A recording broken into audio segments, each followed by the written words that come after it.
Bem-vindo à Jornada do Loteamento.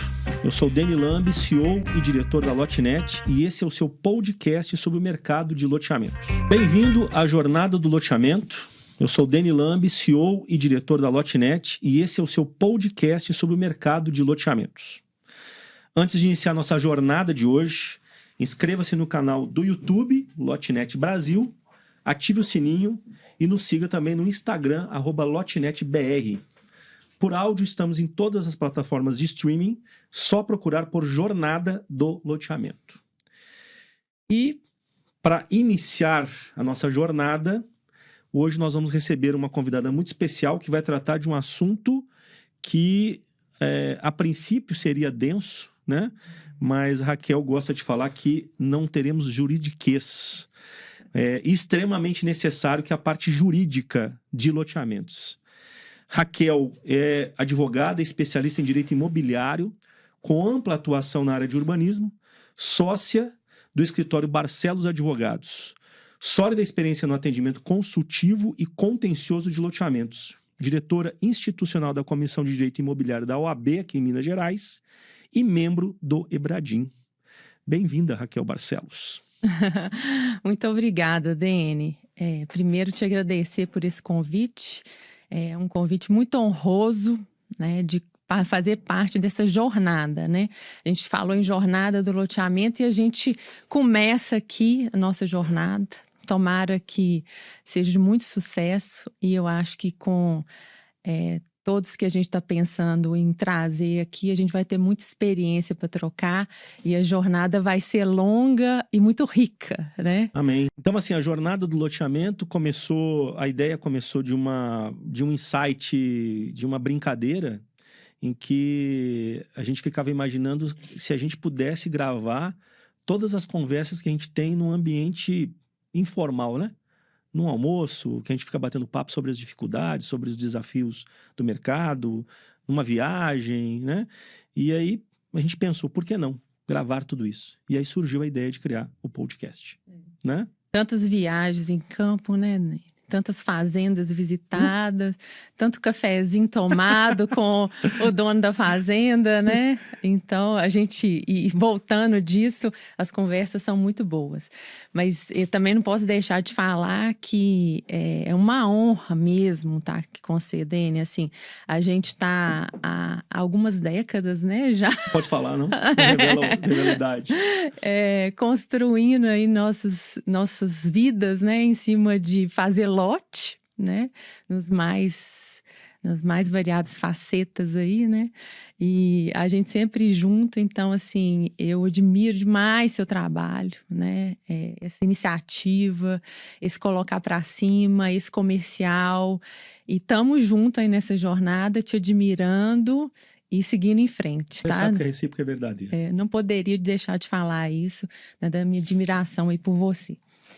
Mas é isso, a gente vai trazer aqui um pouquinho do que a gente conversa nos bastidores, tentar trazer um pouquinho.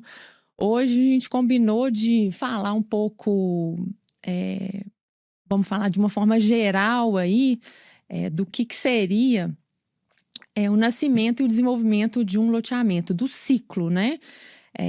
Desse negócio imobiliário, que é um negócio complexo, é um negócio longo, né? Fazer loteamento é para os fortes, né? Os desafios são muito grandes, desde a captação da gleba até na hora que você tem o seu cliente para gerir. Então, é um ciclo muito longo, nós estamos falando aí de 10, 20, 30, 40 anos, né? Um loteamento. Então, a gente vai tentar passar de forma geral por esse caminho, e aí nós vamos ver, Deni, que vai ter muito tema que vai surgir e que a gente vai deixar para fazer capítulos específicos sobre temas que eu tenho certeza que vão surgir daqui, né? Que vão surgir e que a gente vai passar muito rapidamente aqui e as pessoas falam, não, mas eu quero saber mais disso, eu quero saber mais daquilo.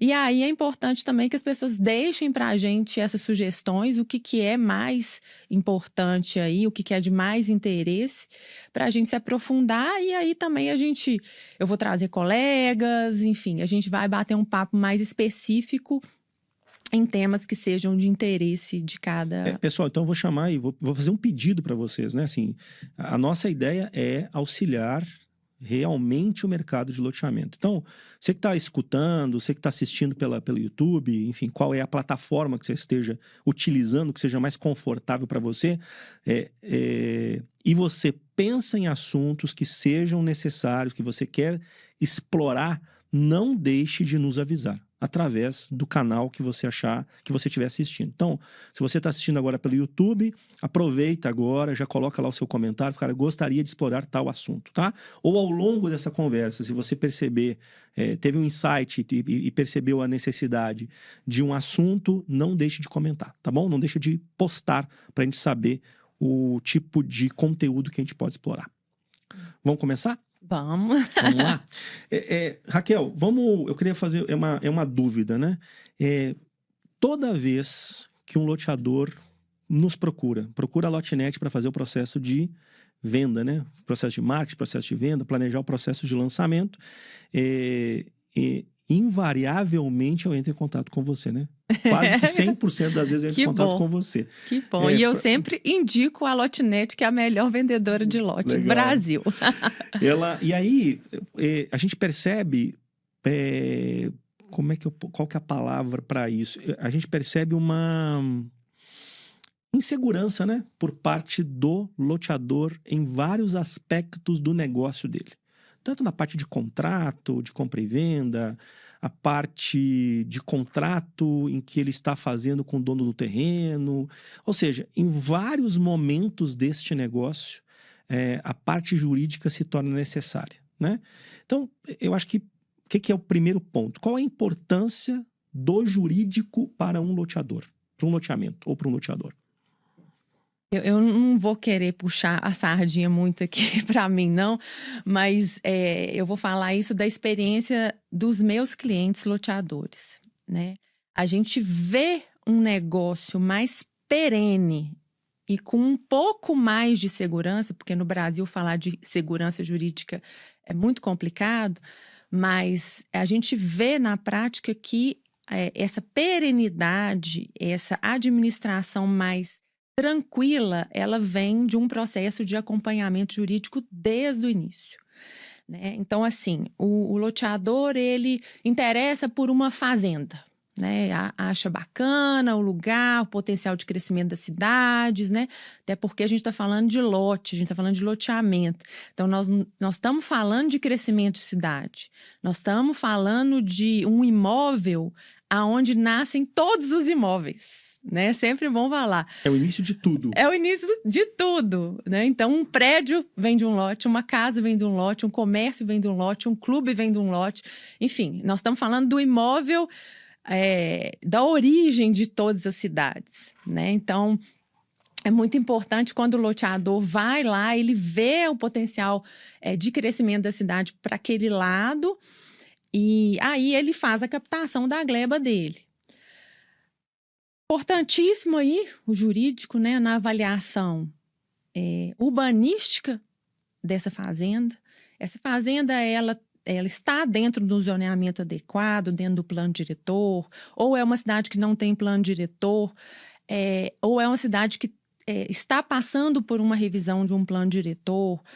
O loteador pensa num loteamento aberto de 250 metros. É possível fazer? Não é possível fazer? Então, essa análise urbanística jurídica é muito importante. Ambiental jurídico também é muito importante, para você ver qual que é a sensibilidade daquela área, quais são os desafios que vão ser enfrentados do ponto de vista jurídico ambiental.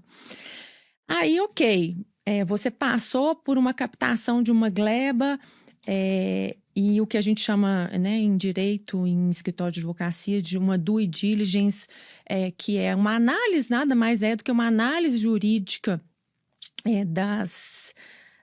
daquele imóvel, né, das questões de matrícula, questões de indisponibilidade, questões de inventário. Além disso, a verificação da cadeia de propriedade daquele imóvel. É muito importante essa avaliação da cadeia de propriedade daquele imóvel, porque aprovar um loteamento já é muito difícil. Registrar um loteamento também é muito difícil. Criar juridicamente aqueles lotes ali em cada matrícula individualizada é muito difícil. E é difícil porque o processo de registro é um processo complicado que depende de uma cadeia de proprietários com um histórico, vamos dizer assim, que seja razoável para não gerar nenhum risco para o comprador. É isso que o legislador quer.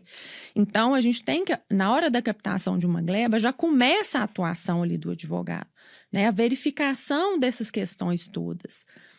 Aí, depois você passa para, ok, a gente já fez o raio-x dos desafios daquela gleba.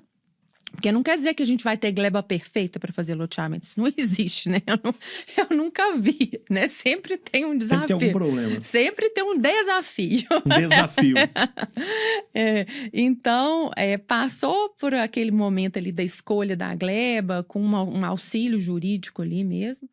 Você vai passar por uma fase que é a formação daquele negócio. Porque muitas vezes o loteador ele não vai comprar aquela gleba, né? O que a gente vê são formações de parcerias das mais diversas.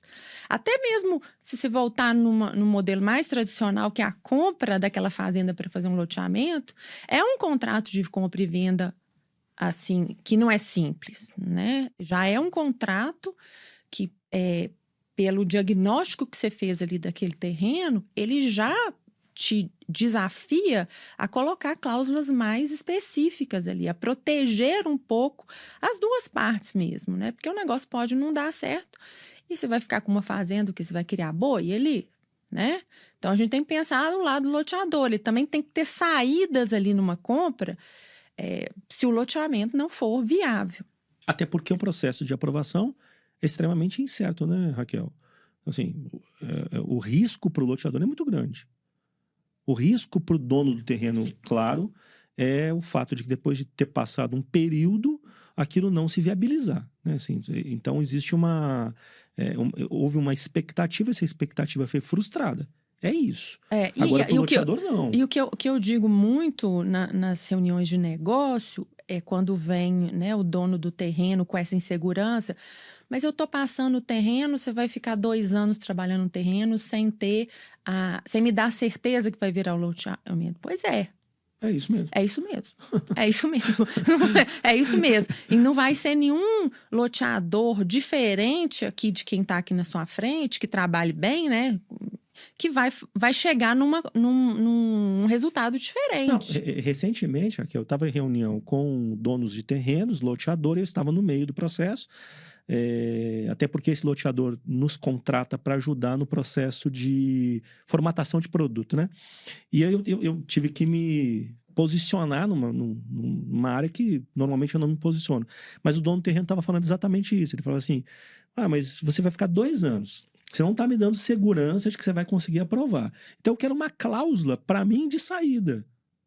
Aí eu falei assim, cara, só um minutinho. Assim, o loteador, ele vai levar um investimento ao longo desses 2 anos, ele vai ter energia, ele vai despender de profissionais que pode chegar lá no final, ele conseguir resolver todos os problemas do seu terreno, e aí você tem uma cláusula de saída no processo final da aprovação. Não é justo, é desequilibrado, né? Eu acho que tudo, igual você falou a palavra certa, né? Chegar num equilíbrio contratual. O processo de aprovação de loteamento é um processo longo, né?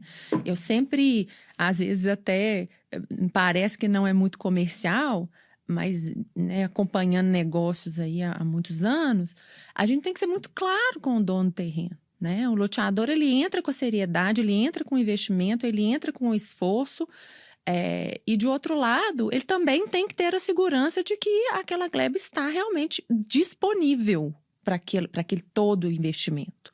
Né? Então, tem maneiras de proteger aí o loteador disso. Seja numa compra e venda normal, seja numa permuta, que a gente chama de física, né? Que é trocar o terreno por percentual de lotes, seja numa permuta financeira, que é uma constituição de uma sociedade, em que o terreno entra e o dono do terreno e o loteador ficam como sócios. Então, tudo é um equilíbrio. Né? Eu também mesmo sempre estando assessorando os loteadores, a gente também tem que ver que talvez 10 anos com um terreno sem aprovar seja desequilibrado. É verdade. Né? Assim, estabelecer um... a não ser que se demonstre que esses 10 anos realmente são necessários e o caminho está sendo trilhado, né? Isso é importante também. Eu acho que tem que olhar também esse outro lado aí do dono do terreno.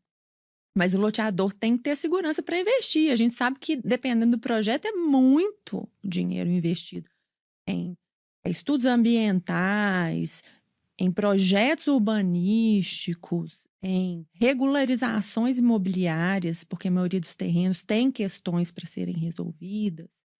Então, eu acho que a gente tem que, nesse momento da formação do negócio, a gente que é do direito aí que eu falo que a gente não pode, a gente tem que ser advogado de negócio. A gente não está ali para melar negócio de ninguém, a gente está ali para fazer o negócio acontecer. Então, os advogados, às vezes, eles são muito combativos e acabam criando empecilhos ali para o negócio se desenvolver. E não é esse o papel da gente. O papel tem que ser de falar assim, eu estou aqui sentado, colocando quais são os pontos, mas criando soluções. Né? O advogado tem que estar ali criando soluções para aquele negócio se efetivar. E tem 1000 maneiras de se fazer um negócio acontecer de forma equilibrada. Assim, pegando esse gancho, então, para a gente trabalhar de forma nas etapas dessa jornada, nessa jornada inicial, tem alguns pontos que você considera que têm que ser muito bem avaliados, tem que ser muito bem amarrados nessa parte da negociação entre o loteador e o terrenista, o dono do terreno? Tem pontos. Eu acho que primeiro é a questão de colocar cláusulas de análises profundas do terreno, tanto do ponto de vista urbanístico, como do ponto de vista de registral mesmo, que a gente chama, e de risco que envolve aquele terreno. Né? Então, eu posso ter um antigo proprietário que tem uma dívida milionária de tributo e que, por mais que ele não seja mais proprietário, a legislação do parcelamento solo, a legislação federal, ela é muito rigorosa em relação a esses antigos proprietários dos últimos 10 anos. Deixa eu ver se eu entendi. Então, mesmo aquela pessoa não estando mais de posse dessa gleba, ela vendeu para uma outra pessoa. Mesmo assim, dívidas dela podem recair sobre a gleba, sobre o terreno. É isso? Assim, não é exatamente a possibilidade de recair. Há possibilidade. Há possibilidade, mesmo que remota. E o que o legislador ele fez? Ele falou assim, olha, os proprietários dos últimos 10 anos, eles têm que estar com uma situação razoável, tá? Porque o registrador, na hora de registrar aquele loteamento, ele também pode avaliar que uma situação não vai repercutir ali, não vai causar nenhuma insegurança jurídica ali na compra e venda daquele imóvel para os clientes, tá? Mas se eu tenho um antigo proprietário que tem uma dívida milionária com o fisco, por exemplo, e ele vendeu aquele imóvel, já tendo essa dívida, essa venda ela pode ser considerada nula. E aí anula tudo para frente. E eu não estou sendo pessimista, não. Eu já vi isso acontecer. Eu já vi, num lançamento, uma dívida trabalhista anular uma venda de 4 anos antes daquele lançamento. Nossa. Então, foi resolvido? Foi resolvido. Mas o cuidado de se analisar a existência da dívida dos antigos proprietários dos últimos 10 anos evita que na hora que está todo mundo feliz lá no lançamento, né? Todo mundo fazendo os lançamentos maravilhosos da Lotnet, né? Passem por essas questões de bastidores, que a gente fica lá no bastidor, né? Tentando equalizar a situação. Então, nesse caso, por exemplo, foi uma dívida trabalhista que o antigo proprietário tem, e a gente conhece a justiça trabalhista no Brasil, né? Ela tem decisões estapafúrdias, se posso falar isso. E eu lembro que era até uma juíza aqui de Belo Horizonte, me desculpa aí, Vossa Excelência, mas ela anulou a venda do terreno para a SPE, né? Que depois nós vamos falar um pouquinho aí da Sociedade de Propósito Específico.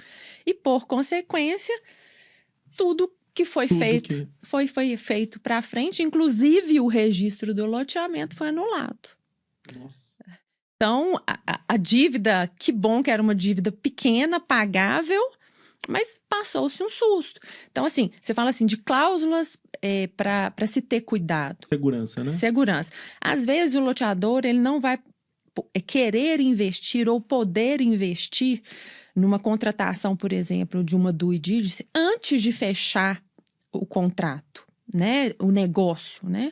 Então, às vezes dá para se configurar ali uma cláusula de uma análise posterior por um período certo, com uma possibilidade de saída. Isso é uma coisa que a gente estrutura. Legal. Pode estruturar de uma maneira que dá um conforto melhor. Eu vou investir num escritório de advocacia depois que eu tiver um negócio fechado, né? Isso é uma cláusula. E aí a gente pode falar de várias outras, dependendo das circunstâncias do imóvel. É muito importante a gente, eu sempre coloco, e às vezes a gente tem que explicar isso muito bem para as partes, são os fatos que muitas vezes num loteamento não são bem recebidos, mas eles não são totalmente imprevisíveis, mas que muitas vezes os donos de terreno, por não estarem nos negócios, né, não terem conhecimento desse tipo de negócio, não entendem quando a gente coloca uma cláusula, por exemplo, de que se o loteador tiver que fazer uma obra de interligação de uma rede de água ou de uma linha de transmissão que não está ali, que a gente chama, que não está intramuros do loteamento, eu tenho que fazer 20 quilômetros de ligação de água. Isso é uma situação que muitas vezes vai aparecer na hora da negociação com a concessionária. E aí você tem que ter uma saída contratual para isso, porque isso pode gerar uma inviabilidade de um negócio. Então, são circunstâncias específicas de loteamento que a gente tem que prever num contrato, nesse tipo de negócio, né? Mesmo que seja uma sociedade, que o terreno já esteja lá e tal. Então, assim, essa vivência, assim, dessas situações é que faz a gente ser criativo ali na hora do contrato. Ou seja, são tantas variáveis, mas elas têm que ser previstas. Elas têm que ser colocadas, né? Acordadas antes do fechamento do negócio. E não ter receio de abordar, né? De abordar, porque eu vejo, assim, no ciclo do loteamento, muitas vezes, numa reunião lá de sociedade, que já está tendo venda, né? Que já está numa fase de gestão de carteira e está passando por uma situação e os sócios, né, ali depois falam, nossa, olha, eu lembro dessa conversa que a gente teve lá na hora de fazer o negócio e eu achava que nem ia acontecer. Acontece. Né? Outra coisa que eu acho legal prever nesses contratos de parceria é possibilidades de levar, por exemplo, a carteira a mercado. Né? Já dá conhecimento a isso aos sócios desse negócio, para quê? Para que não... muitas vezes o mercado de loteamento ele tem um acesso ao crédito restrito. Né? Isso é uma coisa que depois a gente pode aprofundar. Então, uma das operações mais comuns aí são os CRIs, são as cessões de recebíveis e tal. para viabilizar ali aquelas obras, enfim. E você já prevê, você já falar com o seu sócio que isso vai acontecer, ou provavelmente vai acontecer, ou vai acontecer, é importante, né? Você ter essa previsão. Por quê? Você não quer depois, na hora que você tiver que fazer uma operação dessa no mercado, você ter que chamar uma assembleia, chamar uma reunião de sócios, ter um não entendimento disso com o seu sócio, né? Então, fazer essas previsões nos contratos de parceria eu acho muito importante. Por mais que, não, mas nós estamos falando só de 5 anos para frente, mas assim, a vivência é tão grande no dia a dia que a gente vai acoplando, sabe? Legal. Eu falo que a gente vai, nossa, pensando nisso, eu tenho sempre assim um modelinho de contrato de parceria, sabe? Ele quase que fica aberto o tempo todo no meu computador. E aí vão surgindo situações. Você vai incluindo coisas lá. Eu vou incluindo. É claro que eu não quero que o contrato vire um contrato da Caixa Econômica Federal, não, né? Mas assim, dentro do que seja plausível para o negócio ser explicado, principalmente, assim, gera muito mais segurança. Você está falando isso, eu tive a gente tem um desafio na empresa, tínhamos um desafio, que é fazer com que o loteador entenda a operação de marketing da Lotnet. Então, a gente sempre tinha isso, assim, porque dentro da empresa a gente tem uma estruturação que realmente a gente assume o departamento de marketing e o departamento comercial do loteador. E existe um processo que a gente segue, que muitas vezes esse processo ele parava em função de que o loteador não compreendia a nossa operação. Então, o que a gente começou a fazer? No momento que a gente fecha o contrato com o loteador, a gente tem um kick-off com ele, que a gente explica o nosso processo de forma detalhada. Fala assim, olha, eu vou te explicar exatamente como é que vai funcionar.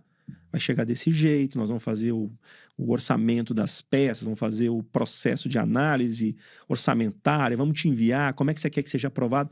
Ou seja, a gente combina tudo com ele. Talvez uma ideia legal fosse o loteador ter uma apresentação com todas as possibilidades existentes, né, nessa sociedade e falar assim, depois dessa parte inicial que ele tem de apertar a mão, conhecer o terreno, né, e tem que haver essa coisa mesmo da empatia entre os parceiros, né? Então, depois que se aperta a mão, fala assim, cara, antes da gente fechar o contrato, deixa eu te explicar tudo o que é possível acontecer para a gente já negociar agora. Né? Assim, o que vai te deixar desconfortável, eu te explicar o motivo pelo qual eu tenho que fazer dessa forma, e aí sim entrar na parte da assinatura de contrato. Eu acho super interessante o que você falou, e eu já vi loteadores muito sábios nesse sentido, que baixar um pouco a expectativa do dono do terreno que vai ser o sócio dele. Porque a pergunta sempre é assim, quando que vai lançar? Né? Então, tá fazendo um negócio com a fazenda, às vezes o terreno não tá nem na zona urbana ainda, quando que vai lançar? Aí, explica o processo todo de aprovação e tal, e coloca muito isso, que você entende mais do que ninguém como isso, do que ninguém sobre isso, Dani, que lançamento depende de mercado. Né? Então, muitas vezes, o dono do terreno, além dele querer saber quando que vai estar aprovado, o que é impossível, né? Aí é uma coisa que, nesses muitos anos aí de loteamento, uma cláusula, nós estamos falando de cláusula de parceria, né? Não dá para o loteador assumir prazo de aprovação em contrato de parceria. Você já viu isso? Já vi. E acho uma irresponsabilidade. E acho uma promessa que muitas vezes é feita por pressão do dono do terreno que está fazendo o negócio e às vezes não é cumprida. Porque se fosse só por diligência do loteador, a coisa aprovava em 6 meses. Mas não é assim que a coisa acontece, não é assim que funciona. Então, eu acho que quando um dono de terreno vê aí uma cláusula, não, aprovação em 1 ano e não sei o que lá na cláusula de parceria, você pode desconfiar do loteador. Porque, assim, tem alguma promessa que não vai ser cumprida. Ou então o negócio realmente já está quase sendo aprovado. Mas, voltando no que a gente está falando, essa questão do comercial, né? Eu vejo muito eu quero saber, então, você não me dá um prazo para aprovar, mas eu quero um prazo depois de aprovação para lançar. E aí é que vem a sua atuação, e aí é que vem o loteador sábio que fala assim, olha, nós estamos de mão dada. Então, nós vamos lançar na hora que o mercado estiver bom. Então, colocar cláusula de prazo de lançamento é loucura. E já vi essa pressão e o loteador para fechar o negócio colocar. É importante, às vezes eu coloco assim nos contratos, que o dono do terreno, né, que vai ser o sócio ali, tendo conhecimento, pelo menos que pode ser vendido em 120 meses. Porque às vezes a parceria é feita com dono de terreno que tem uma visão mais patrimonialista, outros já são mais de mercado, e tem o loteador do outro lado que a loteadora, ela funciona muito ali como um banco, né? Então, assim, ela forma aquela carteira e vai gerindo ali dentro do que é possível legalmente cobrar de juros, etc. E muitas vezes o loteamento ele é feito de um parcelamento muito longo. Então, não vamos deixar o contrato muito complicado, não, mas premissas básicas para depois o dono do terreno não falar que não sabia que ia ser uma venda tão longa, né? 120 meses são 10 anos. Aí você já passou aí por uns 4, 5 anos de aprovação, assim, né? Então, assim, nós estamos falando de 15 anos. Aí, lá no 8º ano, assim, os lotes vão ser revendidos. Então, nós estamos falando de casamento. Então, é para a vida toda. Vamos combinar o noivado muito bem combinado. Para ver se o casamento dá certo, né? Então, assim, não tem jeito, é um casamento. Eu falo muito isso nas reuniões de negócio. E isso justifica, eu não lembro exatamente onde é que eu escutei, em que ambiente, né, que eu escutei isso, mas faz todo sentido. O loteador ele tem que ser um cara muito habilidoso e, de certa forma, muito regional, né? Assim, é difícil uma atuação muito grande, territorialmente falando, porque tem que gerir tudo isso, né? É um casamento. Com cada parceiro é uma relação de 20 anos, de 30 anos. Eu acho uma delícia, Dani. É mesmo? Eu adoro conversar com parceiro, porque aí eu lembro lá do cafezinho que a gente tomou na hora de fechar um negócio, sabe? Aí depois, na hora... É uma relação mesmo que você estabelece mesmo, né? E quando é de parceria, de fato, é muito gostosa, né? É muito legal. E tem que ter... É no amor... Na dor. Na doença, na saúde, na doença. É um casamento mesmo. É isso aí. E aí, Raquel, beleza. Houve o combinado do noivado. O pessoal falou assim, não, estou ciente. É no amor e na dor. E agora nós vamos, como é que se diz? Formatar esse negócio. Como é que formata esse negócio? SPE, SA, troca de cotas. O que você sugere? Qual é o melhor caminho? O melhor caminho não existe, né? Existem os prós e os contras de cada decisão, né? É verdade. Há algumas décadas atrás, se usava muito a formatação da ASCP, que é uma sociedade em conta de participação. Por que se usava isso? Era uma sociedade que não aparecia na junta comercial. Era como se fizesse um contrato particular de sociedade, tá? Em que tinha o sócio investidor, que no caso aí, vamos falar assim, é o sócio que vai desenvolver o projeto todo, e o sócio que a gente chama, né, porque ainda se usa a SCP, de oculto, que é aquele que só vai entrar com o terreno. Só que ao longo dos anos isso foi desenvolvendo muito, e essa para outras figuras um pouco mais seguras. Porque como a SCP é um contrato que pode ficar oculto, vamos falar assim, e a gente está falando de um negócio de muita complexidade, passou-se a utilizar, e eu defendo muito esse modelo, que é formatar sociedades específicas para cada empreendimento. Né, que é as sociedades de propósito específico, a gente sempre ouve falar aí, a SPE é para cá e tal, não sei o quê. E a SPE não é só no setor imobiliário, né? Você pode fazer uma SPE em qualquer setor da economia. E isso foi desenvolvendo, e hoje é muito difícil você ver usar a SCP, apesar de hoje a SCP ter até CNPJ, né? Ela tem um pouco mais de segurança jurídica, mas a SCP, ela realmente dá o conforto ali para o loteador, a SPE, né? A SPE, desculpa, de que, além de apertar a mão de que o terreno está sendo passado para fazer o loteamento, você vira sócio. Vocês são sócios, né? Então, o arcabouço de uma legislação societária que é regulada, né? Para aquele negócio que vai ter um investimento muito alto, eu acho o melhor caminho. E tributariamente também, ele tem muitos aspectos vantajosos quando você leva um terreno para uma SPE e depois você vai aprovar aquele loteamento dentro de uma sociedade, que aí você vai ter uma tributação interessante na hora da venda desses lotes, além do que você tem mecanismos de entrada desse terreno que não geram um ganho de capital, por exemplo.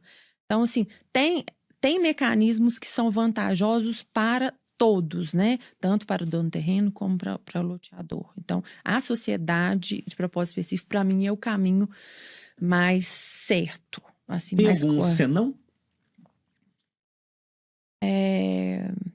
Algum cuidado? Não, tem muitos cuidados, muitos cuidados, e aí vai de um trabalho de parceria, né, de uma assessoria jurídica com o loteador, né, que é entender o negócio. A gente tem que entender muito o negócio para fazer um bom arcabouço societário aí do negócio, que é composto de você fazer um contrato social ou um estatuto social, no caso da SA, um acordo de cotistas ou um acordo de acionistas, no caso de SA, baseado num contrato que pode ser chamado de parceria, de associação, enfim, tá?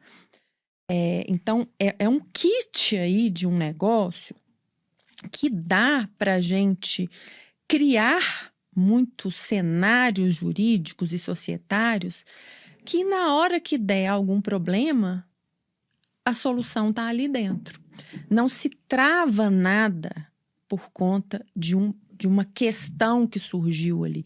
E a gente está dentro de um negócio que ele envolve questões urbanísticas, questões ambientais, questões de obras de infraestrutura, questões de comercialização, questões de gestão de carteira, enfim, é uma infinidade, é muito complexo. Então, dentro desses instrumentos que são os acordos de sócios e os estatutos e os contratos sociais, você pode gerar muita segurança ali para o negócio ser feito e com soluções já pré-definidas. Aconteceu isso, tem uma solução X. É claro, não dá para prever tudo, mas assim, tendo experiência nessa área de loteamento, a gente consegue trazer para esses documentos formatações interessantes que dão essa segurança para o loteador investir e no caso de ter algum problema com um sócio minoritário e tal, ele poder resolver. Raquel, e surgiu uma discussão aí recente, e a SA? Qual que tem alguma vantagem de formatar isso dentro de uma SA? Eu gosto muito da SA. Gosta? Gosto. Gosto primeiro porque ela tem uma legislação muito mais rica.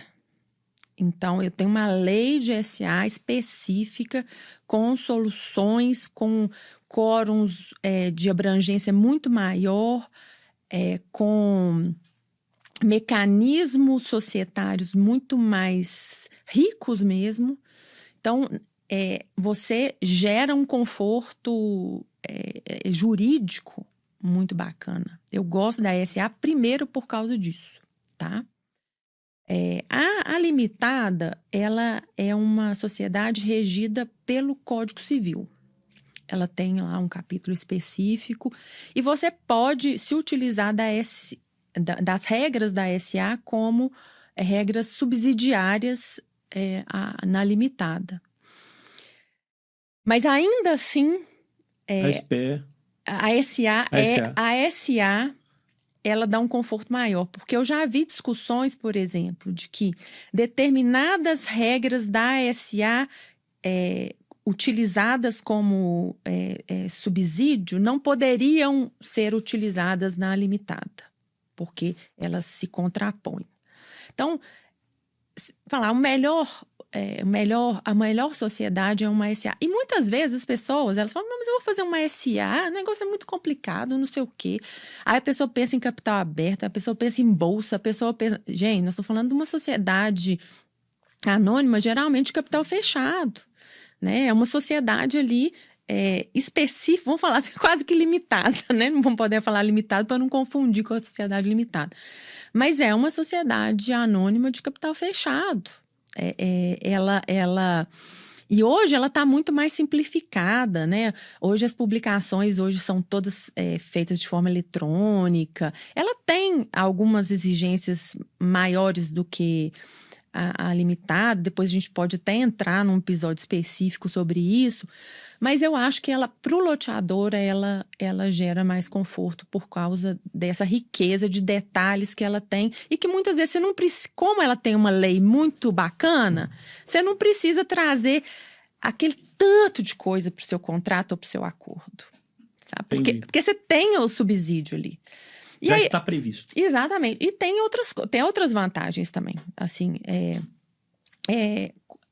tem modelos que a gente utiliza a SA para uma estrutura tributária melhor. Também tem essas questões, tá? Eu gosto muito, já tem mais, quase 20 anos que eu trabalho com a SA, e também com limitada, né? Também com limitada. Mas a maioria dos negócios que eu assessoro são SA e é tudo muito tranquilo. Assim, não é bicho de 7 cabeças igual todo mundo pensa, não. Todo mundo pensa que é muito complexo. Todo mundo pensa que é muito complexo. E não é...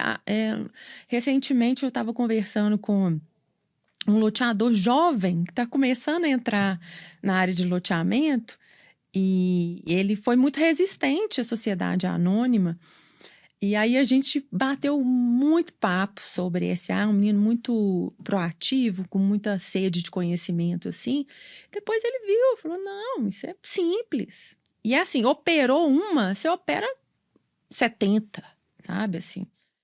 É muito tranquilo. E é legal também a gente falar, Dene, até me lembrei por causa da conversa dele, né? Loteamento, né, igual a gente falou, é para os fortes e não é brincadeira.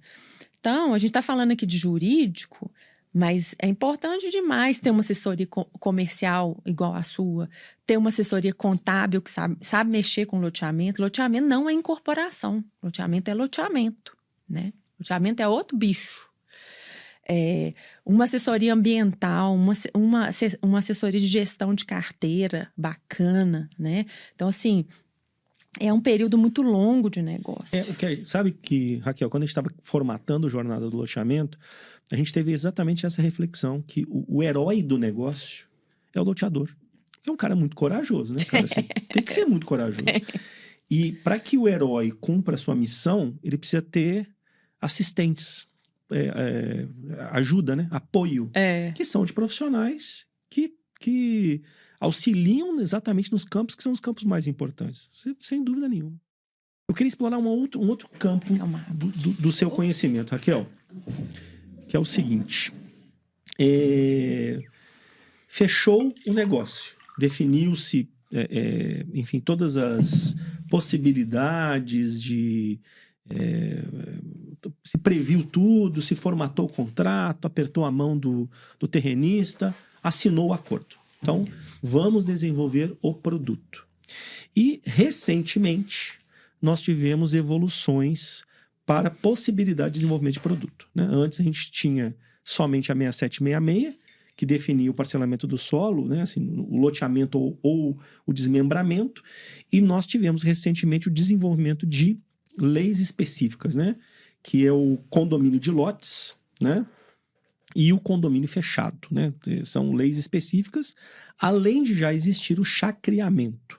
Fala um pouquinho para a gente sobre isso. 6766, condomínio de lotes, condomínio fechado, chacreamento. Vamos falar um pouquinho das modalidades, né? Eu vou chamar assim de modalidade de parcelamento de solo, apesar de algumas não serem parcelamento de solo, mas só para a gente ter um conceito assim geral. Tem muito jeito de fazer lote, né? Tem muito jeito de fazer lote.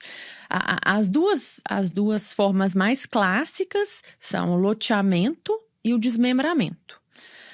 A diferença de um e de outro é que no desmembramento você não tem que abrir vias. Então, pressupõe que você tem uma via existente em que você vai abrir lotes ali, recortar os lotes. Importante dizer, não adianta ter uma avenida imensa e vou abrir lotes nessa avenida inteira e não vou ter que abrir rua no meio. Por quê? Porque a legislação ela vai ter um limite de quadra ali. Então, muitas vezes a pessoa pensa, vou fazer um desmembramento da avenida inteira. Não. No meio vai ter que ter uma via. Aí já virou loteamento. Legal. Aí já virou loteamento. Legal. Tá? Então, a gente tem essas duas formas clássicas. Outra forma que é interessante é o seguinte, quando você já tem um parcelamento solo, você já tem um loteamento, por exemplo. Você tem um lote de 2.000 metros. Já implantado e tal. E depois, a infraestrutura toda completa. E aí você quer repartir esse lote de 2.000 metros. Dentro daquele zoneamento é permitido que tenha lotes de 500 metros, por exemplo. Então, a princípio, se o seu lote estiver observando as testadas e tal, você poderia fazer 4 lotes. Isso é chamado de desdobro. É um procedimento em que você já pega um lote e transforma em outros lotes, tá? Desde que seja dentro de um loteamento já implantado e aprovado. Algumas legislações municipais tratam disso, aí fica mais fácil de fazer isso no município, e algumas legislações municipais não tratam disso, e como isso não é tratado na 6766, aí você pode ter alguma dificuldade de fazer. Mas é também uma possibilidade, que a gente tem que sempre lembrar dela, porque às vezes, e ela é uma possibilidade interessante, porque ela pressupõe infraestrutura existente, que seria suficiente para aqueles 4 lotes, no meu exemplo aqui. Então, você não tem que fazer infraestrutura. É só realmente partir o bolo, enfim, fazer o procedimentozinho na prefeitura, levar para o cartório e tal. Então, que a gente chama de desdobro. Aí, a gente passa para 2 modalidades, que é a que você falou, né? Um condomínio de lotes e o loteamento de acesso controlado. O que é vou falar do loteamento de acesso controlado, porque ele é a maioria do que a gente vê hoje implantado. Apesar da maioria não ser regulamentado como o loteamento de acesso controlado, eles de fato são. Né? Até porque não existia lei específica para isso. Exatamente. A gente está falando de 2017, que teve a 13465, que trouxe... 13465. Que é uma lei de 2017 que ela trouxe regulamentação do loteamento de acesso controlado e do condomínio de lotes. O que eu escuto, aí você me fala se eu estiver errado, assim, o comentário dos loteadores a 13465, ela veio com o objetivo de regularizar uma situação já existente. Que, na verdade, hoje, se você for aprovar por esta lei, não é uma boa alternativa. Faz sentido ou não? Depende. Depende? No direito tudo depende, né? Assim, não tem, é caso a caso. Mas pode ser que... Eu atropelei um pouquinho, assim. Se você quiser explorar um pouquinho, o que é...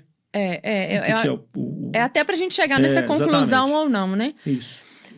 O loteamento de acesso controlado é um loteamento aprovado como loteamento. Na 6766. Na 6766. Inclusive, a mudança que trouxe essa figura é uma mudança na 6766, tá?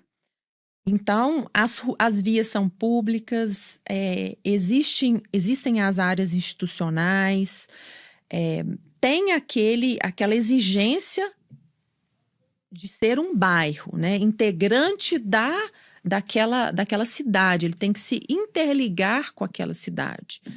Só que possibilita que você, de alguma forma, controle aquele acesso.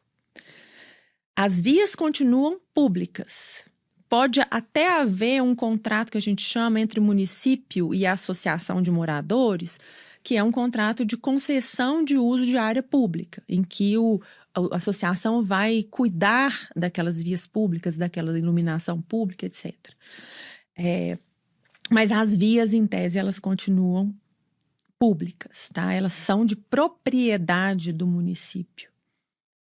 E com isso, o que a lei trouxe? A lei falou o seguinte: pode existir o loteamento de acesso controlado, que é o que a gente vê aí, que é, eu tenho uma portaria, eu vou falar a grosso modo aqui, né?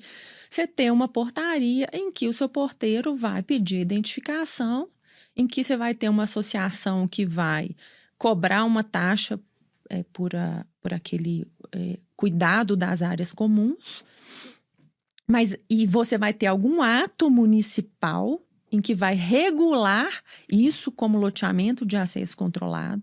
Não é só você fazer, tá? Você aprovar um loteamento comum e denominá-lo de acesso controlado. Vou aprovar na 6766, vou colocar muro, vou colocar portaria. Mas não há regulamentação do município para isso. Eu estou infringindo, né? Você não pode forçar, né? Entendi. Você tem que pedir uma aprovação e agora está muito mais confortável, porque agora você tem legislação que autoriza. Antes você não tinha. Antes às vezes tinham legislações municipais que falavam até de condomínio de lotes, mas na verdade era tal do loteamento de acesso controlado. Então hoje você tem. Então eu falo para o loteamento, não tem medo de pedir. Olha que bonito você ter uma aprovação com a declaração de que aquilo ali é um loteamento de acesso controlado. Você tem autorização para fazer seu muro. No Sul se fala muito de bairro privado. Bairro privado, É interessante, nunca tinha ouvido falar esse nome, não. Então, assim, peça, né? Não tem por que não aprovar, né? Assim, a não ser que tenha previsto no plano diretor que aquela região não é destinada a ter esse tipo de empreendimento, porque pode ser, né? O município ele pode ordenar ali a ocupação, né, da maneira que a legislação ali, que aquele plano instituiu. Mas então tem aquilo lá, aquilo vai ser levado para o registro do loteamento. Olha que coisa linda. Todo mundo fica doido para ter isso, né? Vai ser levado para o registro do loteamento. Vai diminuir todo o questionamento sobre taxa de associação que a gente tem aí o tempo todo, né? Então, assim, vamos ter coragem de fazer isso, né? A gente que trabalha aí com os cartórios, então a gente está abrindo muito caminho nisso e está todo mundo aprendendo a fazer junto, né? Então, muitos cartórios eles estão registrando o acesso controlado na matrícula mãe, né, do loteamento, né, na matrícula da fazenda, lá onde foi feito o loteamento. Alguns estão averbando a existência do estatuto da associação na matrícula mãe. Outros não, estão levando isso só para o livro 3, mas também é legal, bacana, que dá uma publicidade. O ideal mesmo é a gente conseguir averbar ou registrar, né, essa obrigação de custear as áreas comuns na matrícula do imóvel. Independente de se é associação, se é que for. Se o que a gente busca muito, que a gente desenvolve muito essa tese, é você levar para conhecimento público de que o lote ele é vinculado a uma obrigação de pagamento de despesa de área comum. Então, você está falando do loteamento com acesso controlado. Do loteamento com acesso controlado. Então, nós temos loteamento, desmembramento, o terceiro que eu achei muito legal, que desdobro. É o desdobro. Nós estamos falando do loteamento de acesso controlado. Temos o condomínio de lotes. Condomínio de lotes, que aí é outra figura. Outra legislação específica. O condomínio de lotes, eu gosto muito de fazer o raciocínio assim, coloca um prédio no chão. Um prédio de apartamentos no chão. Aí você vai entender o condomínio de lotes.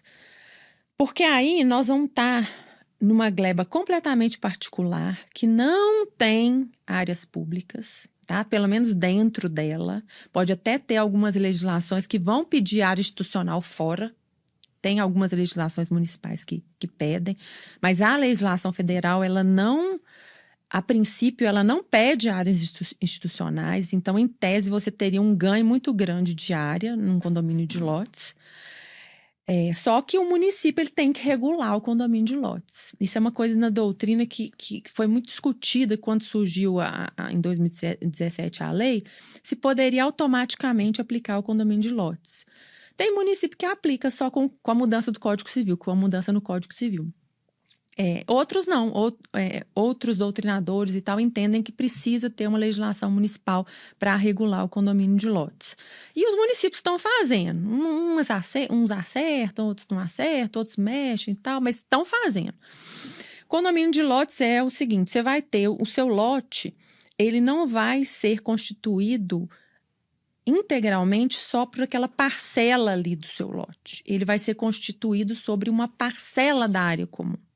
Então, você vai ter fração. Você não vai ter mais o lote tal, da quadra tal, com metragem tal, fundo lado direito, lado esquerdo, não. Você vai ter um lote número tal, da quadra tal, correspondente à fração tal de unidade privativa e a fração tal de unidade de área comum. A mesma situação de matrícula de apartamento. Apartamento, mesma coisa. É isso, tá? Então, tudo é particular. Vantagem e desvantagem, né? Que você perguntou, o que é bom, o que não é bom? Depende da legislação municipal, né? Tem legislação municipal muito interessante que está nas vias do condomínio de lotes, eles estão isentando da cobrança de IPTU, por exemplo. Ou então colocando 50% da alíquota do IPTU do lote. Porque se você pensar bem, a via, que não é mais via pública, é uma via privada, aquilo ali é um pedaço do seu lote. Então, você vai ter que pagar ali por aquilo ali. Uhum. Apesar de que eu não concordo muito, não. Porque se você vai pagar IPTU de via, mas na verdade quem vai cuidar vai ser você mesmo. Vai ser o condomínio. Aí você tem essa questão tributária tem que ser muito avaliada, sabe? Ou então na hora da aprovação desse condomínio de lotes isso ser regulamentado num Código Tributário Municipal.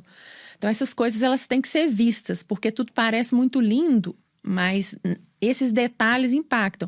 Tem município que está cobrando a área institucional de condomínio de lotes. Aí, será que vale a pena? Será que não vale a pena? Aqui que tem de vantagem no condomínio de lotes? Aí, o condomínio de lotes, nós estamos falando de uma área privada. Aí, você pode impedir o acesso de fato. De fato. Né? Então, ali, você pode impedir o acesso do público. Então, isso é uma vantagem? É uma vantagem. Outra vantagem nós estamos falando de um condomínio edilício, não é de edifício, edilício. E um condomínio edilício, ele é uma forma de condomínio que exige uma convenção. Essa convenção ela é registrada na matrícula. Essa documentação toda ela já prevê a taxa condominial. E nós não estamos falando mais de taxa associativa. Então, aquela discussão nos tribunais, quem é obrigado a se associar e ninguém é obrigado a se associar ou se manter associado. Então, tinha gente lá saindo de associações, que a gente tem que amarrar muito bem em contrato de compra e venda. Mas, então, o condomínio ele tem essa vantagem. a sua taxa condominial, ela é a mesma taxa condominial do seu apartamento. O que isso repercute juridicamente? Ela tem uma natureza que é vinculada ao imóvel. Então, se eu não pagar a taxa de condomínio, eu não perco meu apartamento? Sim. Você perde seu lote. Tá? É uma natureza que a gente chama de próprio terreno, direito. Então, isso são vantagens. Muita gente acha que está num condomínio, mas não está num condomínio, aí começa as discussões de taxa de associação. No condomínio de lotes, você não vai ter isso, tá? Então, assim, muito en passant que a gente está falando aqui, né, dessas modalidades. Então, a gente pode abrir aqui, que eu acho que nós vamos abrir, né, um dia aqui só para a gente falar de condomínio de lotes e acesso controlado, sabe? Esses detalhes, essas questões de documentos, de como lidar. Eu até escrevi aqui, mas acho que a gente não vamos explorar hoje, porque tem tanto assunto para a gente tratar, que é exatamente a discussão sobre a taxa de condomínio. Está tendo não sei, acho que deu uma amenizada nisso, mas estava tendo uma discussão muito grande, assim, da não obrigatoriedade por parte do cliente de se associar. Né? E aí a gente vai entrar nisso, então, num dia específico, mas a lei, ela trouxe um artigozinho que melhora, mas não resolve, tá? Essa questão da taxa associativa. E aí, só para a gente passar para uma outra coisa, que eu tô super empolgada com essa novidade, que ela é de junho agora. Comentou comigo, construção mais o lote. Não é isso? Exatamente. Tô doida para os loteadores saberem, começarem a fazer.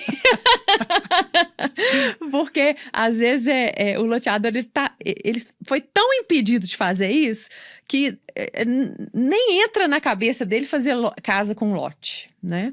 Ele, eu não posso fazer, tem que esperar o TVO e tal, não sei o que, não sei o que. Outro bicho, eu escuto isso direto. É outro bicho, não vamos tratar esse bicho, não. Mas, às vezes, né, Dani, eu sei que é do comercial, às vezes encaixa. Às vezes encaixa. Nós tocamos um projeto recentemente em Goiás que encaixa. Era o produto certo. Era o lote mais casa. Tem produtos que é isso mesmo. Pois é. Dá liquidez, aumenta a margem do loteador, ele consegue financiamento bancário. E muitas vezes o comprador, ele não consegue arcar só com o lote para depois ter que construir, né? Uhum. Ele tem que arcar com tudo junto, né? Exatamente. O público é esse, né? Mas, enfim, eu acho que isso é uma demanda que, né, tinha aí no mercado. E, recentemente, agora em junho, foi publicada uma legislação que alterou a lei de incorporação imobiliária. Aí nós vamos sair da 6766, mais ou menos. Mais ou menos? Vamos falar assim. Aí nós vamos mesclar as duas. Porque aí a lei de incorporação imobiliária foi mudada para falar de desmembramento ou loteamento com incorporação de casa. Nossa. Junto. Ou seja, eu posso tratar de forma... Eu estou urbanizando e construindo. Junto. Exatamente. De forma que, com isso, eu já posso fazer venda. Eu já posso financiar para o cliente. Muito legal, né? Tô doido para começar a ver, provar. Tal. Vamos tratar desse assunto num podcast específico. Eu acho que tem que tratar, porque tem tanta coisa interessante para tratar nesse assunto. Por exemplo, eu acho que aí o loteador vai começar a pensar, que é o seguinte, nesse caso, o loteador, ele é um incorporador. Ele está dentro de uma incorporação imobiliária. O que isso quer dizer?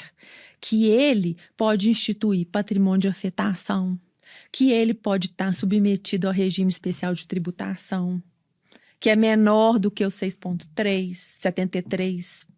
Então, assim, começa a ter ganhos que, se o produto for adequado, né? Aí eu sei que vai dizer, né? Aí a gente começa a ver um negócio diferente, né? Eu achei super bacana. Super legal. E a gente pode explorar isso aí num dia específico. Legal.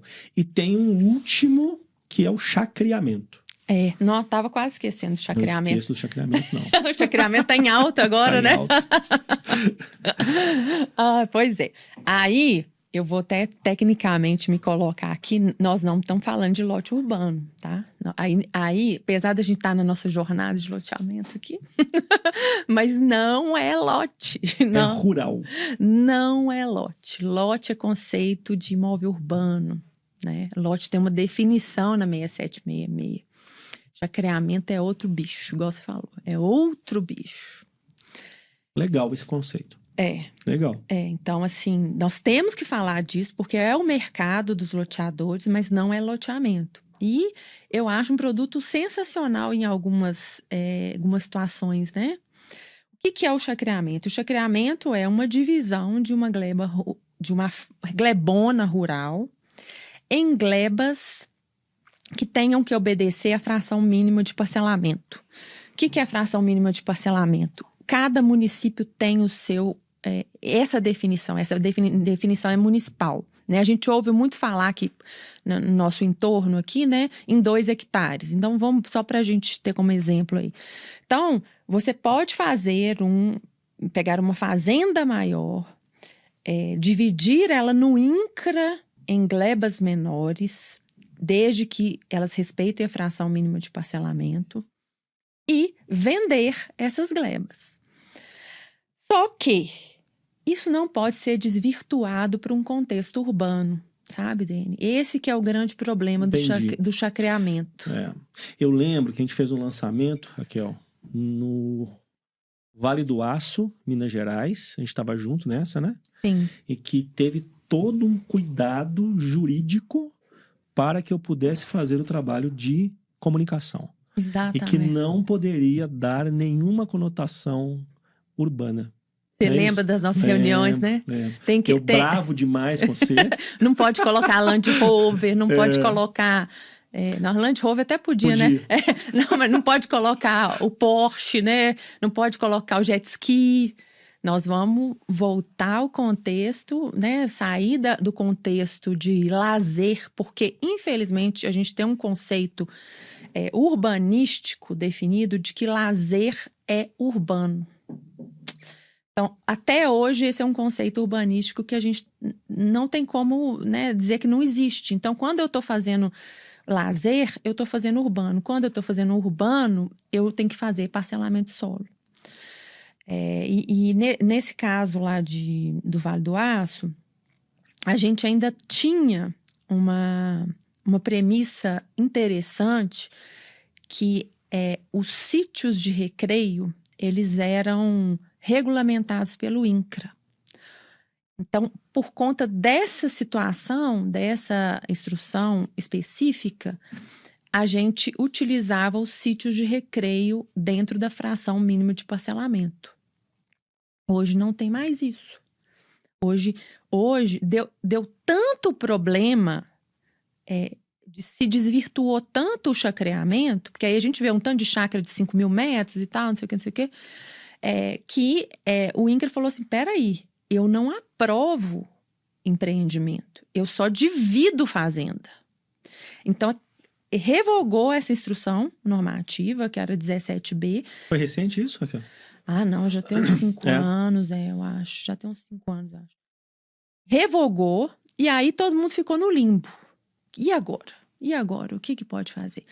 Aí, o próprio INCRA, ele deu uma nota explicativa a respeito dessa revogação, dizendo o seguinte, eu não faço mais isso. Agora, quem define se vai ter parcelamento rural, tá? Parcelamento rural é o município. Quando a gente fala de parcelamento rural, é um empreendimento rural respeitando a fração mínima de parcelamento com possibilidades de certas infraestruturas, tá? O que você pode hoje fazer no INCRA? Hoje você pode dividir a sua gleba em frações mínimas de parcelamento e vender, e dependendo do seu produto, e principalmente da quantidade dessas glebas, se isso não configurar um contexto urbano, porque o Ministério Público está em cima disso, ele está olhando isso, os registradores estão olhando isso. Então, se eu chego lá, uma fazenda, e vou dividir em 400 glebas,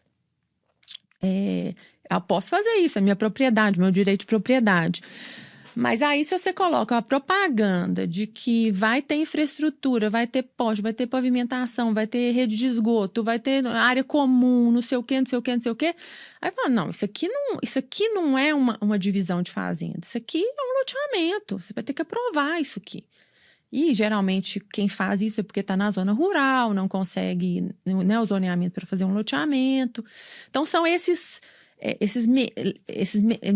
aí, enfim, o que eu estava falando era que acabou, então agora quem define essa questão de parcelamento rural é o município. Tem muitos municípios que já têm isso definido, isso é ótimo quando tem, e quando não tem, trabalha-se com a divisão de glebas, e aí é uma aprovação em INCRA e registro em cartório de imóveis. As questões ambientais, aí vai depender de cada caso. Qual que é o impacto disso, né, para se gerar uma necessidade de licenciamento? É uma coisa que tem que avaliar. Vai ter supressão, vai ter transposição de córrego, não sei, não. Isso aí são questões particulares. O licenciamento, ele vai depender do que é o que o loteador quer fazer. E loteador, tá vendo? A gente tá falando loteador. Loteador. Não existe o chacreador. Mas é isso mesmo, né? Mas o importante é isso, ter o cuidado, igual aos nossos bate-papo lá de... Gente, você lembra? A gente pegava as peças de marketing... E a gente conversava sobre as falas. Tá vendo o que nós do comercial temos que passar? As peças de marketing, o jurídico ia lá e cortava, né? Raquel, a gente está caminhando para o final e eu quero ainda trabalhar um assunto legal, que é a questão do ciclo de aprovação mesmo, assim, a gente passar um pouquinho sobre isso.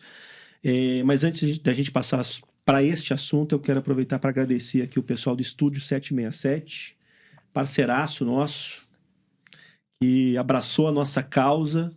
É uma galera do bem demais. A gente vem para cá ainda além de se divertir batendo papo, a gente se diverte com a galera batendo papo aqui. Então, quem não tem conhece, sanduichinho. tem tudo aqui, cafezinho legal. Fica aqui na Praça da Savassi, vocês têm uma sala com uma vista maravilhosa aqui. Vale a pena conhecer, viu, galera? Vale a pena conhecer Belo Horizonte, quem não conhece Belo Horizonte, né? Nós estamos falando aqui da cidade que é a capital nacional dos bares e botecos, né? Então é difícil não se apaixonar. Ninguém sabe, né? Quem sabe ter uma cervejinha aqui, né? Uai, ó, o pessoal gostou aqui. Bom, Raquel, ciclo de aprovação e licenciamento. Voltando lá para o início da nossa conversa, né? Apertei a mão do loteador, do terrenista, fiz o meu para casa direitinho, fiz uma apresentação com todos os riscos do negócio, contratei uma boa assessoria jurídica, contratei a Raquel Barcelos, fiz meu contratinho bem legal, bem feito, assinei com o cara, e aí eu vou iniciar o processo. E aí? Como é que é o ciclo disso? Vamos passar por isso, né? Primeira coisa, e verificar se o município que você está trabalhando, ele tem plano diretor ou não, né? Verificar esse zoneamento dessa área, né? Que, igual eu disse, já deveria ter sido verificado lá no início, mas aí a gente começa pela verificação desse plano diretor, o que é esse produto que você quer fazer, e aí a gente pede as diretrizes municipais para aquele município. Tem algumas situações específicas, igual na região metropolitana aqui de Belo Horizonte, que a gente tem uma agência estadual que cuida disso. Então, toda a aprovação na região metropolitana aqui de Belo Horizonte, a gente, além de passar pelo município, a gente tem que passar pelo estado de Minas Gerais, tá? Mas vamos tratar do básico aqui, que é fazer o seu pedido de diretrizes. Essas diretrizes municipais, elas vão te orientar o que você pode fazer dentro daquele imóvel específico, que está dentro daquele zoneamento. Ou seja, ele vai me dizer se o tamanho do lote, e ele vai me dar, além do tamanho do lote, quais outras informações? Informações de tamanho de via. Tamanho de via. Largura de via, né? Extensão de quadra. Questões relacionadas a água e esgoto, até mesmo te direcionando para alguma concessionária, questões de energia, E se o município é bem organizado, ele traz mais informações, igual pontos de ligação, de alguns serviços, enfim. Traz até algumas necessidades ali do município para a área. Diante disso, né, o loteador ele vai levar isso para um bom urbanista, e o urbanista vai trabalhar ali no anteprojeto daquilo. Vai consultar a Lotinet, né? Para a Lotinet já ver a veia comercial ali do negócio. Mas esse negócio, estou brincando, mas é super importante. Assim, o DN faz um trabalho sensacional de desenvolvimento de produto lá desde o início. É sensacional. E aí, desenvolvido aquele anteprojeto, aí começa um processo de aprovação municipal, né? Que aí vai ter uma troca muito grande ali de adaptações, de exigências. A gente tem as questões das áreas públicas, das contrapartidas, tá? Que é uma questão muito sensível para a gente da assessoria jurídica, porque às vezes as contrapartidas elas ultrapassam o limite da razoabilidade, que a gente chama aí. Mas muitas vezes o loteador acaba aceitando porque encaixa dentro da viabilidade ali. Mas muitas vezes a gente tem que brigar para não ter uma exigência absurda que não cabe na viabilidade, a construção de uma escola, enfim, depende. Recentemente a gente passou por um projeto desse. Na verdade, antes de ontem eu estava numa reunião com o loteador exatamente discutindo isso. A prefeitura fez uma exigência surreal, era investimento de 10 milhões de reais como contrapartida. E o loteador foi e conversou com o prefeito. Falou assim, cara, eu te agradeço, mas eu não vou tocar o projeto. Aí o prefeito entendeu que aquilo ia inviabilizar, o que era ruim para o município, e diminuiu consideravelmente essas contrapartidas. A gente aí aplica o que eu falei, que é o princípio da razoabilidade, né? A contrapartida, ela tem que estar relacionada primeiro com o empreendimento. Eu acho que é a premissa básica, né? E depois ela ser razoável, né? Eu acho que o loteador ele está acrescendo um bairro ali na sociedade, na cidade, né?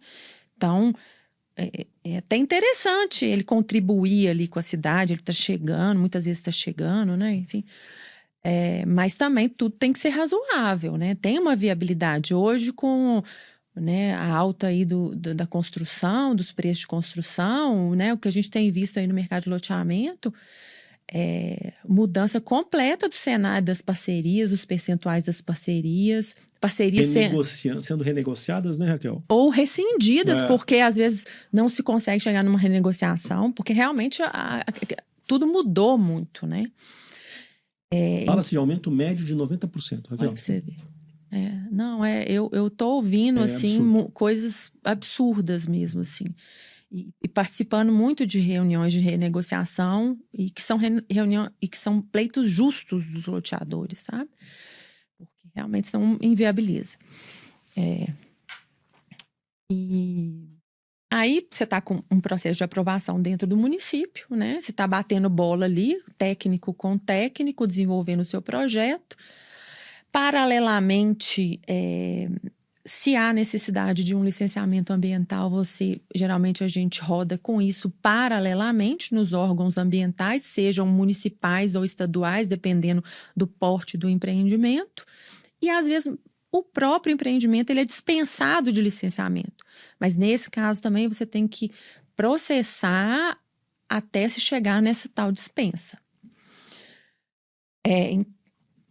Aprovação urbanística, né, licenciamento ambiental, fechou tudo, fechou esse ciclo, né? Além do licenciamento ambiental, tem as outras questões ambientais que podem estar envolvidas. Autorizações, por exemplo, de captação de água num determinado lugar que vai precisar dessa captação, porque não tem rede de água ali que se interligue. Então vai ter que ter uma outorga, que é um processo ambiental, ou uma supressão de vegetação, que você vai ter ali um processo separado ali dessa situação. Vou ter que fazer uma transposição de um córrego, né? Uma transposição de um córrego exige um procedimento específico. Então, são questões que vão acrescendo aí na complexidade da aprovação.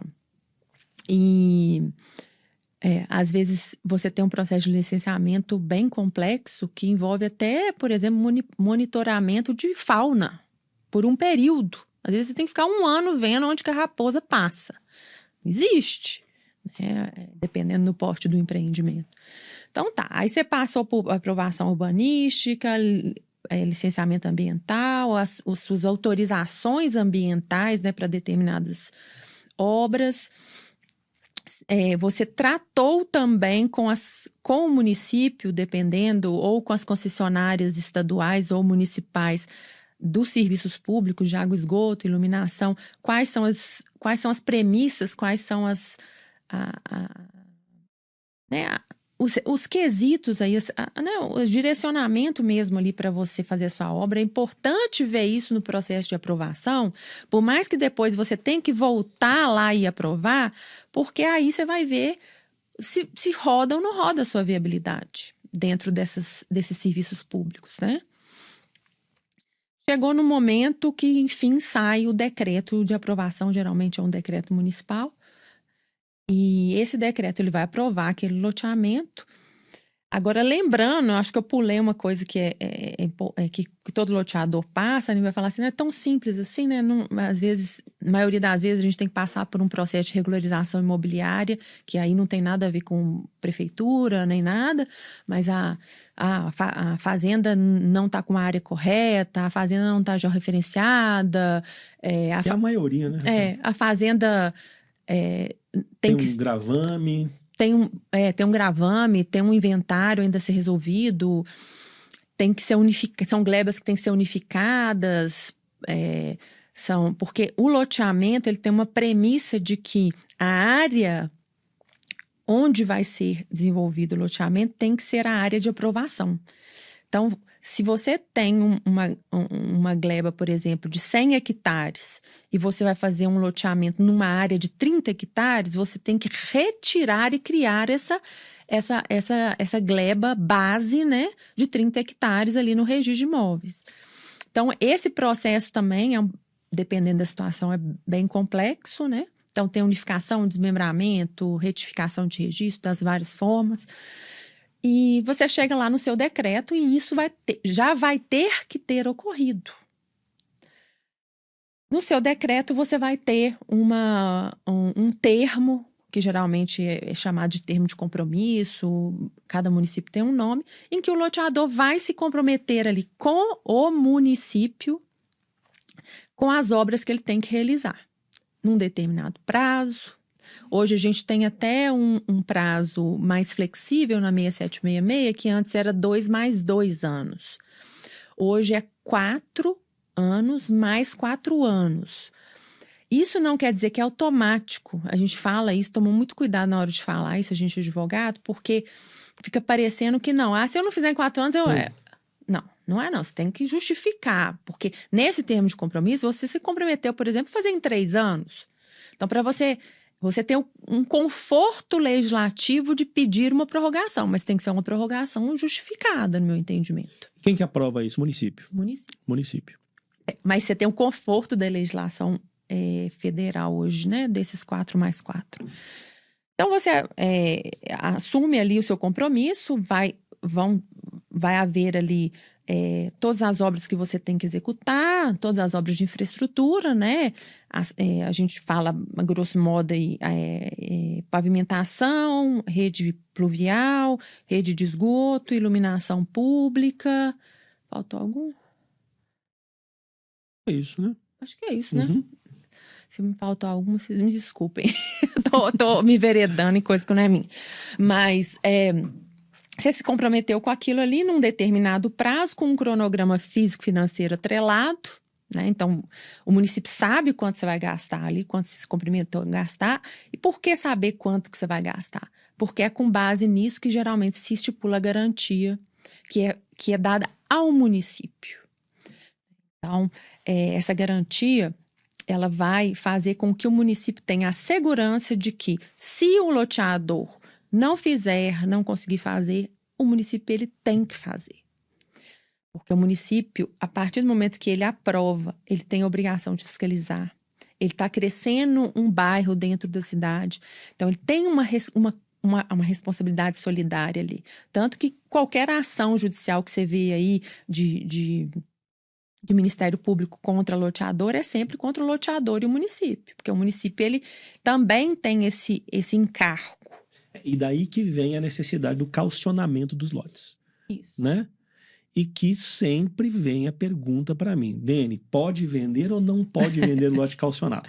Mas nós vamos falar disso na próxima semana.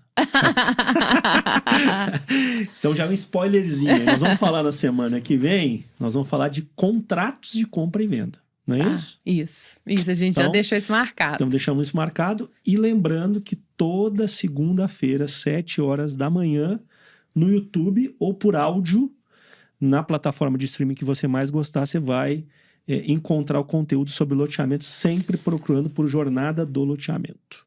Então, você me pergunta isso, pode ou não pode vender? Mas nós vamos falar disso semana que vem. Tá. Tá? Tá ótimo. Tem muita coisa, tem né? Muito assunto. Tem muita muito coisa. Assunto. Bom que o papo, né? É bom. Que bom. Raquel, quer fazer uma amarração conclusiva? O que é, assim, não sei se é 3, 5 dicas importantes para o loteador? O que você acha que é legal, assim, dessa parte do início do negócio?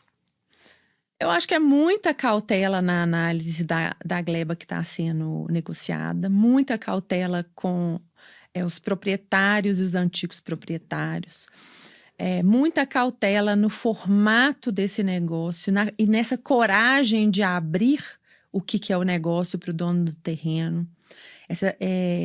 Tudo, eu falo isso porque parece que é coisa de advogado, mas mas advogado sempre vai falar que tem que ser muito transparente, seguro, tal, não, é porque essa transparência, essa cautela, isso gera muito efeito positivo, tanto no relacionamento com o seu parceiro, tanto na segurança do seu negócio. Depois não tem surpresinha, sabe?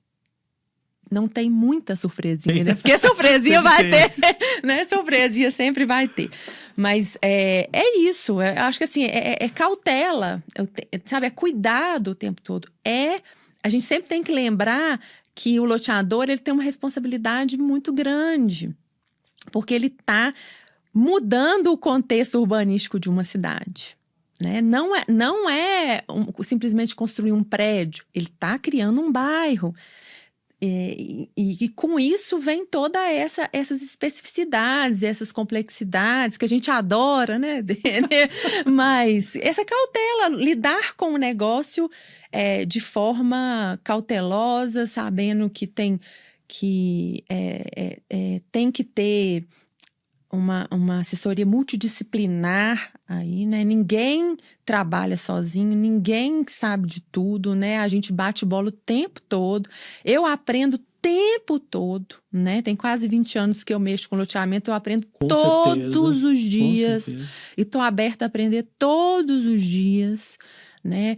Adoro conversar sobre isso, adoro ouvir meus parceiros igual o Dene, eu adoro ouvir os meus clientes, isso tudo sempre agrega pra gente, né? Então é isso, Dene, e vamos que vamos nessa jornada. Muito legal, muito legal. Raquel, show de bola, nós vamos ter muitas conversas pela frente. Show de bola você. Não, muito legal, muito legal. E galera, nós estamos então encerrando esse episódio. Se você gostou, não deixa de curtir o vídeo. O pessoal do marketing sempre me cobra para falar isso, então estou falando. Se joinha aí, né? Dá o joinha, dá o joinha.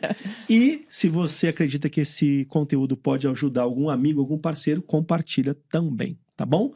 Lembrando então que nós todas as segundas-feiras, 7 horas da manhã, a gente posta um novo conteúdo aqui na Jornada do Loteamento.